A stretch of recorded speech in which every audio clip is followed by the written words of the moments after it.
Okey, bismillahirrahmanirrahim. Assalamualaikum warahmatullahi taala wabarakatuh. Hari ini kita simple-simple aja untuk tutorial ataupun pembelajaran tentang AutoCAD. Okay, untuk kali ini kita akan belajar cara merotate tulisan ikut line eh. So kita ambil dulu tag, kita try dekat ni lah.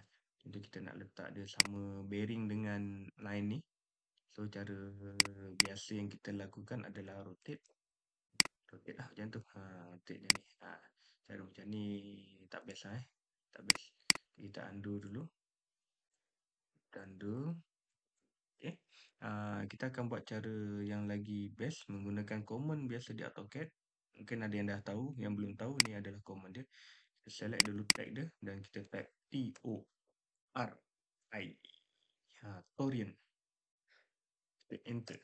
Lepas tu kita set bearing kita. Kalau kita nak dia mengalir ke sana, kita select daripada sini dengan ke atas ni lah. Kalau kita nak dia terbalik daripada sini ke sini. So aku akan buat daripada sini. Satu. Tada. Okay. So dia dah sama bearing. Itu saja untuk sedikit perkongsian dan pembelajaran rotation text. Okay. Bye. Assalamualaikum warahmatullahi taala wabarakatuh dan selamat mencuba. T-O-R-I-E-N-T.